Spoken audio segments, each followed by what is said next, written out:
Sir, కాల్పుల విరమణ ఒప్పందంతో Trump తానే గెలిచానని పదే పదే చెప్పుకుంటున్నారు. ట్రంప్ గెలిచినట్లేనా సార్?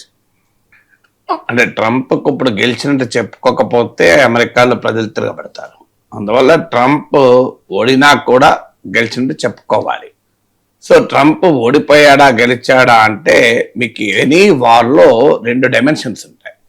ఒకటి ఆపరేషనల్ అండ్ మిలిటరీ డైమెన్షన్, రెండవది స్ట్రాటజిక్ డైమెన్షన్. ఒక వార్ను ఎవాల్యుయేట్ చేయడం అనేది ఒక క్రికెట్ మ్యాచ్ను ఎవాల్యుయేట్ చేసినట్లు కాదు. మీరు క్రికెట్ మ్యాచ్ అంటే ఎవరు ఎక్కువ రన్స్ చేస్తే వాళ్ళు గెలిచిపోతారు. కానీ వార్ అలా కాదు. వార్ అనేది రెండు డైమెన్షన్స్లో, మిలిటరీ ఆపరేషనల్ డైమెన్షన్లో విశ్లేషించాలి, స్ట్రాటజిక్ డైమెన్షన్లో విశ్లేషించాలి. మిలిటరీ ఆపరేషనల్గా యుఎస్ సక్సెస్ అయింది. సో ఇట్ వాజ్ ఏ మిలిటరీగా గెలిచారు, వ్యూహాత్మకంగా ఓడారు. అందుకే ట్రంప్ ఏమో మిలిటరీ సక్సెస్ను మాత్రమే చూపెడుతూ మేము గెలిచాము అంటున్నారు. మిలిటరీ సక్సెస్ అంటే ఏంటి? ఇరాన్ డిఫెన్స్ కెపబిలిటీని భారీగా దెబ్బతీశారు, ఇరాన్లో భారీ విధ్వంసాన్ని సృష్టించగలిగారు, Iran navy, Iran air force, Iran army అసెట్స్ను బాగా నష్టం చేయగలిగారు. అయతుల్లా అలీ ఖమేనీతో పాటు ఇరాన్ టాప్ స్పిరిచువల్ మిలిటరీ లీడర్షిప్ను వైపౌట్ చేయగలిగారు. ఇదంతా కూడా మిలిటరీ సక్సెస్, అనుమానం లేదు. దీంట్లో ఎక్కడ మీకు ఈ వార్ మొత్తం మీరు పరిశీలిస్తే America clear upper hand militarily. కానీ మరి స్ట్రాటజిక్ సక్సెస్ వచ్చిందా అనేది క్వశ్చన్. స్ట్రాటజిక్ సక్సెస్ అంటే ఏంటి? అసలు ఈ వార్ ఆబ్జెక్టివ్స్ ఏంటి? ఈ వార్ ఆబ్జెక్టివ్స్ మనం before war, after war compare చేద్దాం. సో వార్ ఆబ్జెక్టివ్స్ ఏంటి? ఫస్ట్ ఆబ్జెక్టివ్ ఏంటి? Regime change. దీన్ని అసలు ఇప్పుడు మా ఆబ్జెక్టివ్నే కాదు అని అంటున్నారు, కానీ అందరికీ తెలుసు అయతుల్లా అలీ ఖమేనీతో పాటు ఇస్లామిక్ పాలనా వ్యవస్థను మొత్తాన్ని మార్చేసి తమ అనుకూలుని పప్పెట్స్ని అక్కడ పెట్టుకోవాలన్నది అమెరికా, ఇజ్రాయెల్ లక్ష్యం. అది ట్రంపే ఇదివరకు చెప్పాడు, మేము ఖమేనీ అంతమైతే ఇంకో 1, 2, 3 అని వీళ్ళని అనుకున్నాం, కానీ వాళ్ళు కూడా మా దాడుల్లో చనిపోయారు అన్నాడు. సో అంటే క్లియర్గా regime change was high on the agenda. కానీ ఇప్పుడు రెజీమ్ చేంజ్ నా ఎజెండాలోనే కాదు అంటున్నారు. అంటే మనకు సక్సెస్ కాకపోతే అది నా ప్రియారిటీయే కాదు అంటారు. చూడండి, మీరు ఎంసెట్లో ర్యాంక్ రాని బిడ్డ తల్లిదండ్రులు అడగండి, మావాడు ఎంసెట్ పట్టించుకోలేదండి, మావాడికి ఇంజనీరింగ్తో ఇష్టమే లేదండి, ఏ 100 మంది ఇంజనీరింగ్ చదివిన వాళ్ళు గాలికి తిరుగుతున్నారు, అందుకే మావాడికి ఇష్టం లేదండి అంటారు. రానప్పుడు ఏం చేస్తారు? రాలేదని చెప్పుకోవటానికి మొహమాటం. సో పక్కింటి పిల్లవాడికి మంచి ర్యాంక్ వచ్చింది, మన బిడ్డకు రాలే, ఏం చేయాలి? సో మావాడికి అసలు ఎంసెట్ ప్రియారిటీ కాదండి, ఇంజనీరింగ్ చేస్తే ఎక్కడ ఉద్యోగాలు వస్తున్నాయి, మనం రోజు పేపర్లో చూస్తలేమా అండి, ఓరాకిల్లో తీసేసును, అక్కడ తీసేసును. మావాడు మొదటి నుంచి అంటున్నాడు ఆ ఇంజనీరింగ్ నాకు అవసరమే లేదన్నాడు అని. సో ట్రంప్ వైఖరికి కూడా ఇలాంటి వైఖరే ఉంది. అందువల్ల రెజీమ్ చేంజ్ ఎప్పుడైతే సాధ్యం కాలేదని తేలిపోయిందో, రెజీమ్ చేంజ్ నా ఆబ్జెక్టివ్నే కాదు అంటున్నాడు. అని అక్కడ ఆగాడంటే రెజీమ్ చేంజ్ అయిపోయింది అంటున్నాడు.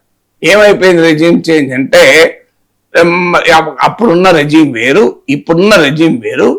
ఇప్పుడున్న regime much smarter, much sharper, less radical అంటాడు. అంటే ఏంటి? ఏ థర్మామీటర్ పెట్టి వాళ్ళ దగ్గర కొలిసిండామన్నా. వాస్తవంగా ఖమేనీ కన్నా మోర్ హార్డ్ లైన్ లీడర్షిప్ ఇప్పుడు అధికారంలోకి వచ్చింది. కానీ అంటే రెజీమ్ చేంజ్ అనే లక్ష్యం నెరవేరలేదు. సో మన స్ట్రాటజిక్ సక్సెస్ అయినట్లా. స్ట్రాటజిక్ మిలిటరీ ఆపరేషనల్ సక్సెస్ నోమో ఒక వార్లో మిలిటరీ అసెట్స్ ను ఎవరిని ధ్వంసం చేశారన్నది అది మిలిటరీ సక్సెస్ అవుతుంది. స్ట్రాటజిక్ సక్సెస్ ఏంటి అంటే ఓవరాల్ వార్ ఆబ్జెక్టివ్స్ ఏంటి, ఆ వార్ ఆబ్జెక్టివ్స్ లో ఏం జరిగింది అన్నది. సో నేను చెప్పిన మొదటి వార్ ఆబ్జెక్టివ్ రెజీమ్ చేంజ్. అది జరగకపోగా మరింత హార్డ్ లైన్ రెజీమ్ అధికారంలోకి వచ్చింది. వాస్తవంగా అమెరికాలో రెజీమ్ చేంజ్ జరిగింది. ఆర్మీ చీఫ్ని తీసేశారు, టాప్ మిలిటరీ జనరల్స్ని తీసేశారు. మీకు Trump administration counter terrorism head రాజీనామా చేశారు. రేపో మాపో ట్రంపే డిఫెన్స్ మినిస్టర్ తీసి పడేస్తాడు, మీరు చూస్తుండండి. సో ఇదంతా రెజీమ్ చేంజ్ అమెరికాలో జరిగింది. ఇక రెండవది ఏంటి? ఇరాన్ న్యూక్లియర్ కెపబిలిటీని ధ్వంసం చేస్తాం అన్నారు. కానీ జరిగిందా? ఇప్పుడు ఎన్రిచ్మెంట్, నో ఎన్రిచ్మెంట్ అని ట్రంప్ అంటున్నాడు. లేదు, మాకు రైట్ టు ఎన్రిచ్ ఉంది అని ఇరాన్ అంటోంది. దానిపైన స్పష్టత లేదు. ఇప్పుడు సీజ్ఫైర్ అగ్రిమెంట్ లో ఇప్పుడు అసలు ఇరాన్ న్యూక్లియర్ స్టాక్ పైల్స్ అంటే ఇరాన్ వద్ద ఉన్న యురేనియం నిల్వల్ని అమెరికా గ్రౌండ్ ఆపరేషన్స్ చేసి గ్రౌండ్ ఫోర్సెస్ ను పంపించి దాన్ని ఇరాన్ నుంచి బయటికి తరలిస్తుంది అని కూడా అన్నారు. అలాంటిది ఏమీ జరగలేదు. ఇరాన్ న్యూక్లియర్ కెపబిలిటీస్ కు పెద్ద నష్టం కూడా జరగలేదు. ఎందుకంటే వాటిని ఇరాన్ చాలా జాగ్రత్తగా పర్వత కొండల దిగువన 100 ఫీట్ల లోపున వాటిని హైడ్ చేసి పెట్టింది. సో అందువల్ల అమెరికా ఏమీ చేయలేకపోయింది. సో ఇరాన్ అంతకు ముందన్న న్యూక్లియర్ నాన్ ప్రొలిఫరేషన్ ట్రీటీ అణ్వస్త్ర నిరోధక ఒప్పందంలో భాగమై ఇంటర్నేషనల్ అటామిక్ ఎనర్జీ ఏజెన్సీ పర్యవేక్షణలో ఇరాన్ న్యూక్లియర్ ప్రోగ్రాం నడిచేది.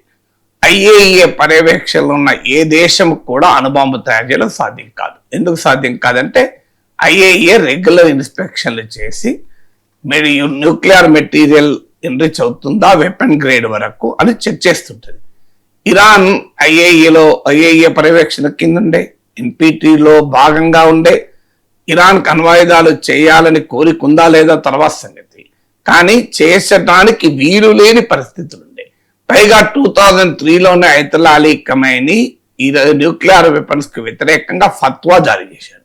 మనం ఆ ఫత్వా నమ్మచ్చు నమ్మకపోవచ్చు, కానీ IAEA నమ్మాలి. అది IAEA అమెరికా జీవ సంస్థే కదా. అప్పుడు ఇరాన్ న్యూక్లియర్ ప్రోగ్రాం పైన పరిమితులుండే, ఆంక్షలుండే, IAEA సూపర్విజన్ ఉండే, ఇరాన్ అణుబాంబు తయారీకి ఇన్ని అడ్డంకులుండే. ఇప్పుడు ఏమైంది? యుద్ధం తర్వాత NPT నుంచి మేము వెళ్ళిపోతామని ఇరాన్ పార్లమెంట్ లో బిల్లు పెట్టారు. IAEA ఇన్స్పెక్షన్స్ ను ప్రోటోకాల్స్ ను మేము పట్టించుకోమని ప్రకటించేశారు. మాకు రైట్ టు ఎన్రిచ్మెంట్ ఉంటుంది అని చెప్పారు. సో ఇరాన్ అణు కార్యక్రమం పైన ఏ ఆంక్షలు ఉండవు అని ఇరాన్ తెలిచేసింది. సో ఏం సాధించినట్టు? మరి కంప్లీట్ రివర్స్ అయింది కదా వార్ ఆబ్జెక్టివ్ కు. ఇక మూడవది strait of Hormuz. Strait of Hormuz ను తెరిపిస్తున్నాను ఈ కాల్పుల విరమణ ద్వారా, ఇది నా పెద్ద విక్టరీ అని ట్రంప్ చెప్తున్నాడు. సో కామన్ సెన్స్ చిన్న పిల్లవాడిని అడుగుతాడు. యుద్ధానికి ముందు స్ట్రెయిట్ ఆఫ్ హార్మోజ్ ఫ్రీగా లేదా? February 28కు ముందు ఈ హర్మూజ్ జలసంధి ఓపెన్ గా ఉండే కదా, కానీ అక్కడ ఏ పడవలను ఎవరు అడ్డుకోలేదు కదా, ఏ టోల్ ట్యాక్స్ లేదు కదా, ఏ ట్రాఫిక్ జామ్లు లేదు కదా. ఇవన్నీ ఎందుకు వచ్చాయి? యుద్ధంతో వచ్చాయి. ఇప్పుడు కాల్పుల విరమణ ద్వారా హర్మూజ్ జలసంధిని ఓపెన్ చేయిస్తా అంటే అసలు యుద్ధమే అవసరం లేదు కదా. యుద్ధానికి ముందు అసలు హర్మూజ్ జలసంధి ఓపెన్ ఉన్నది కదా. కానీ ఇప్పుడేంటి? ఈ కాల్పుల విరమణ తర్వాత కూడా హర్మూజ్ జలసంధి పైన ఇంకా క్లారిటీ లేదు. ప్రపంచ షిప్ కంపెనీస్ ఏవి తమ షిప్స్ నడపడానికి రెడీగా లేవు. ఇరాన్ తమ మిలిటరీ కంట్రోల్ కోఆర్డినేషన్ తోనే స్టేట్ ఆఫ్ హర్మూజ్ లో షిప్స్ నడుస్తాయంటోంది. టోల్ ట్యాక్స్ విధిస్తాం ఒక్కొక్క షిప్ పైన $2 మిలియన్ అని ఇరాన్ అంటోంది. సో అంతకు ముందు ఓపెన్ గా ఫ్రీగా ఉన్న స్ట్రెయిట్ ఆఫ్ హర్మూజ్ అమెరికా యుద్ధం వల్ల ఇవాళ ఇరాన్ పార్షియల్ ఆర్ ఫుల్ కంట్రోల్కి వచ్చేసింది. ఏం సాధించినట్టు ట్రంప్? ఇది మూడవది. నాలుగవది, ఈ వార్కు ముందు గల్ఫ్ దేశాల పైన గల్ఫ్ దేశాలకు ఉన్న బ్రాండ్ ఏంటి? ఇక్కడ పెట్టుబడి పెడితే సురక్షితం అంటూ మీకు top technology companies Amazon, Google, Microsoft వీళ్ళంతా పెద్ద ఎత్తున ఆర్టిఫిషియల్ ఇంటెలిజెన్స్ డేటా సెంటర్లను ఇక్కడ ఇన్వెస్ట్ చేశారు. దుబాయ్ అయితే ప్రపంచ గోల్డ్ మార్కెట్ గా ఎమర్జ్ అయింది. 20% ఆఫ్ గ్లోబల్ గోల్డ్ ట్రేడ్ దుబాయ్లోనే జరుగుతుంది. అలాగే మీకు ఈ గ్లోబల్ ఇన్వెస్ట్మెంట్ డెస్టినేషన్ గా అరబ్ నేషన్స్ రీబ్రాండ్ అవుతున్న సమయం. ఇవాళ పరిస్థితి ఏంటి?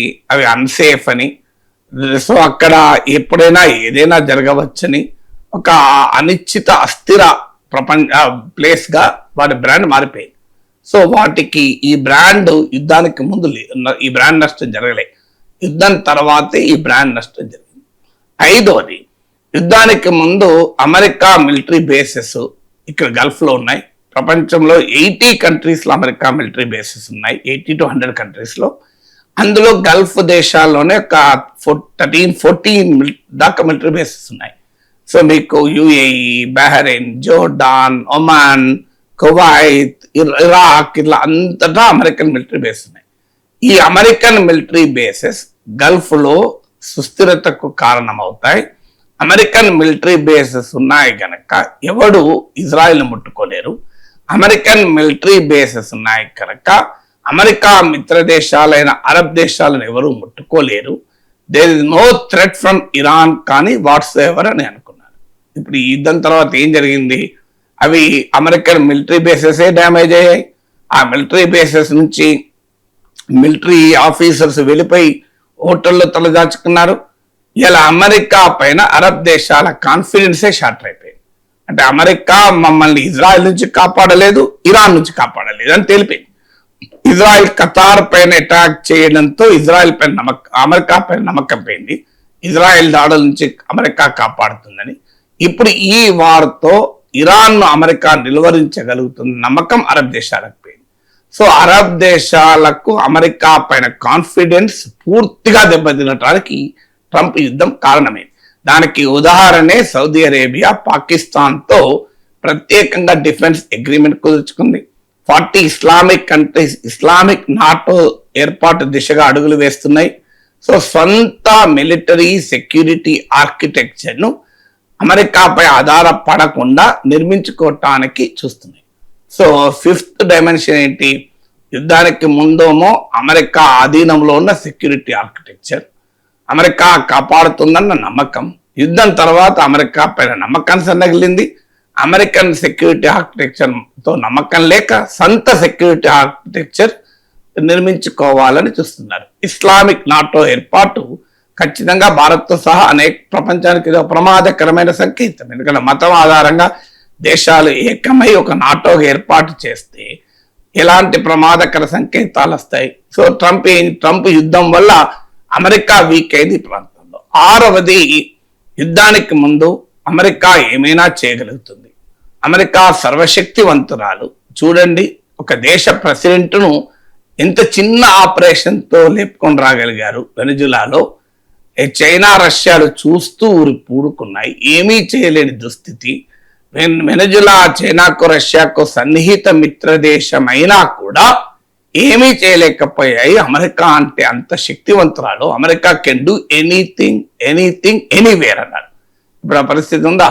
సో ఇప్పుడు ఏం తేలిపోయింది? ఇరాన్ లాంటి ఒక అసిమెట్రిక్ మిలిటరీ పవర్, అంటే తనతో పోలిస్తే బలహీనమైన దేశం కూడా అమెరికా లాంటి బలమైన దేశాన్ని పీచే ముట్, సో వెనక్కు తిప్పగొట్టగలదు. అంటే బలమైన దేశాన్ని కూడా అసిమెట్రిక్ వార్ స్ట్రాటజీస్తో బలహీనుడు కూడా నిలువరించగలడు. అంటే యుద్ధం అనేది మిలిటరీ సుపీరియారిటీతో మాత్రమే అవుట్కమ్లు ఉండవు అని ఇరాన్ రుజువు చేసింది.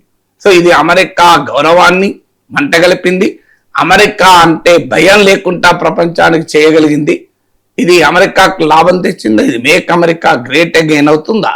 ఇక 7వది, 7th ఫ్యాక్టర్ ఏంటంటే, ఈ వార్కు ముందు చైనా రోలు, రష్యా రోలు చూస్తే అమెరికా ముందు ఈ 2 దేశాలు నిలబడలేవు.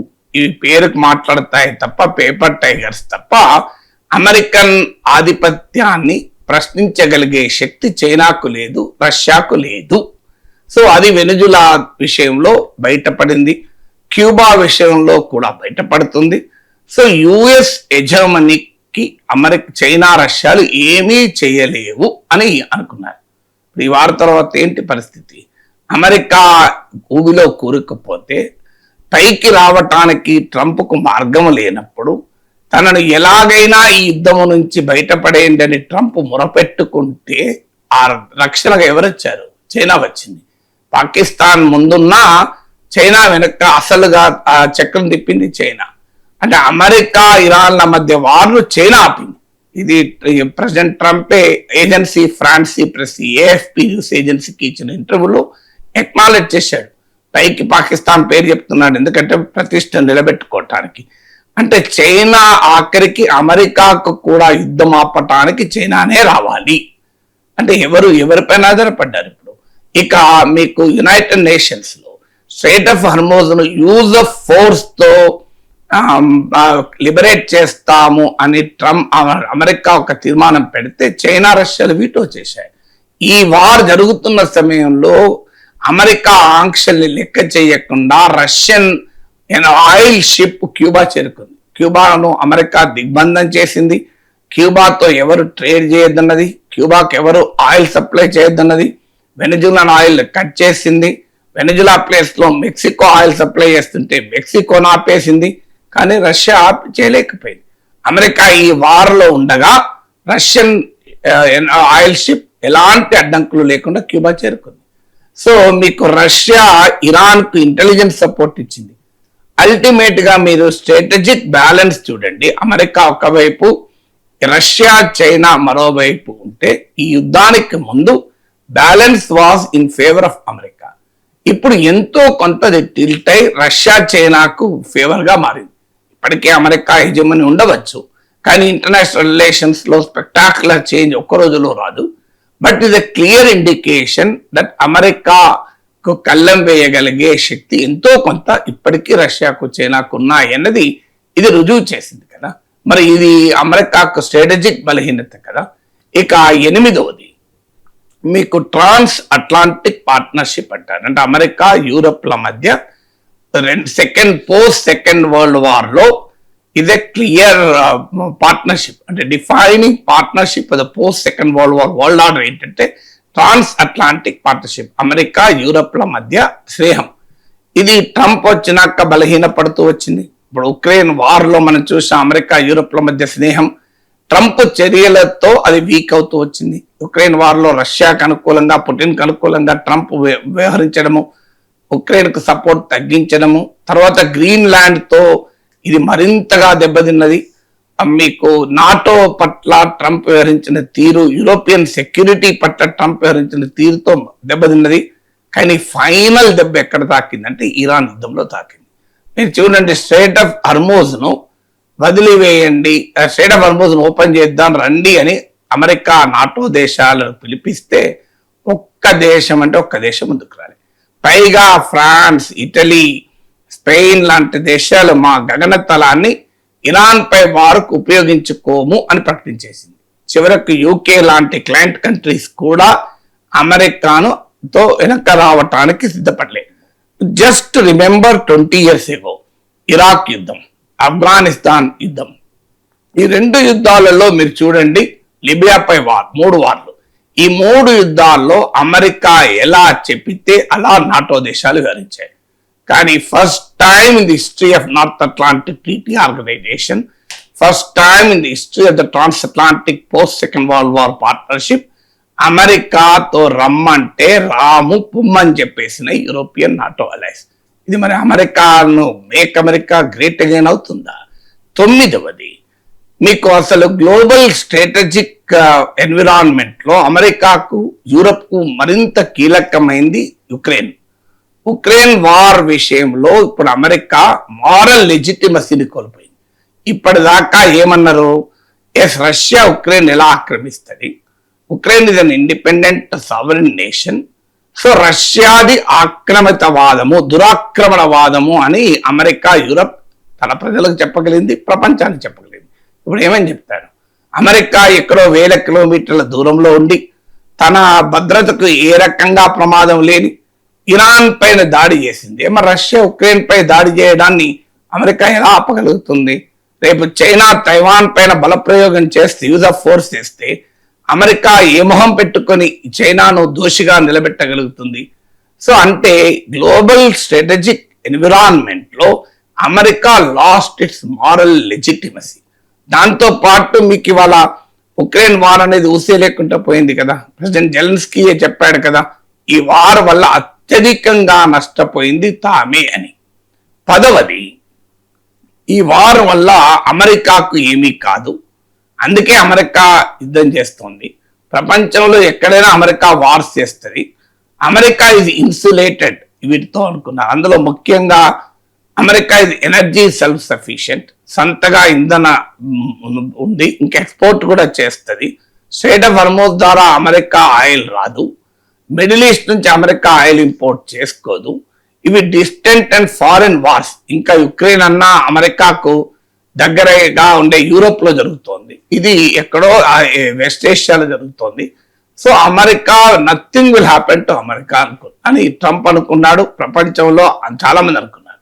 కానీ America is also vulnerable to this war అని ఈ యుద్ధం ద్వారా తెలియదు. అంటే American capacity to withstand geopolitical and geoeconomic pressures, మీకు American capacity to withstand geopolitical geoeconomic pressures లో ఉన్న బలహీనతలు బయటపడ్డాయి.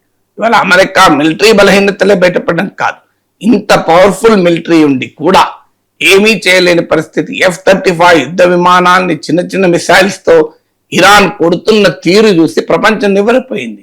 సో ప్రపంచంలో అత్యంత శక్తివంతమైన మిలిటరీ ఉన్నా లాభం లేదా అని, తర్వాత ప్రపంచంలో తాము ఇన్సులేట్ అవుతాము అని అమెరికా అనుకుంటే ఏం జరిగింది? ఈ వార్ స్టార్ట్ అయ్యాక అమెరికాలో గ్యాసోలిన్ ధర, పెట్రోల్ ధరలు $1 పెరిగింది. అమెరికన్ ఎకానమీలో క్రైసిస్ మొదలైంది. అమెరికా ప్రజలు తీవ్రంగా ట్రంప్ను వ్యతిరేకించడం మొదలైంది. అమెరికాలో cost of living crisis, inflation పెరిగే ధోరణులు మొదలయ్యాయి. ఫలితంగా అమెరికన్ ఫెడరల్ రిజర్వ్ వడ్డీ రేట్లను తగ్గించే ప్రసక్తే లేదని తేల్చిపడేసింది. మీకు ఇంటర్నేషనల్ మానిటరీ ఫండ్ నుంచి మొదలుకొని అన్ని సంస్థలు ఎకనామిక్ గ్రోత్ రేట్ తగ్గిపోతుందని చెప్పారు. అమెరికన్ మార్కెట్లు దెబ్బతిన్నాయి. తాత్కాలికంగా జరిగింది ఒక్కటి, డాలర్ వాల్యూ పెరిగింది. సో ఇన్ని రకాలుగా అమెరికన్ ఎకానమీ ఈ వార్ వల్ల ఇంపాక్ట్ అయింది. అన్నిటికీ మించి ఈ వార్ వల్ల $100 కోట్ల ఖర్చు పెట్టాల్సి వస్తుంది. $1 ట్రిలియన్, 1,00,000 కోట్ల రక్షణ బడ్జెట్ అమెరికాకు ఉంటే ఇప్పుడు 1,50,000 కోట్లు అంటే $1.5 ట్రిలియన్ కావాలని అమెరికా అడుగుతుంది. అంటే అమెరికా ప్రజల పైన రక్షణ బడ్జెట్ భారం పెరిగింది. మరి అమెరికా సేఫర్ అయిందా, అన్సేఫ్ అయిందా? అమెరికా సేఫ్ అయితే రక్షణ బడ్జెట్ ఎందుకు పెంచుకోవాలి?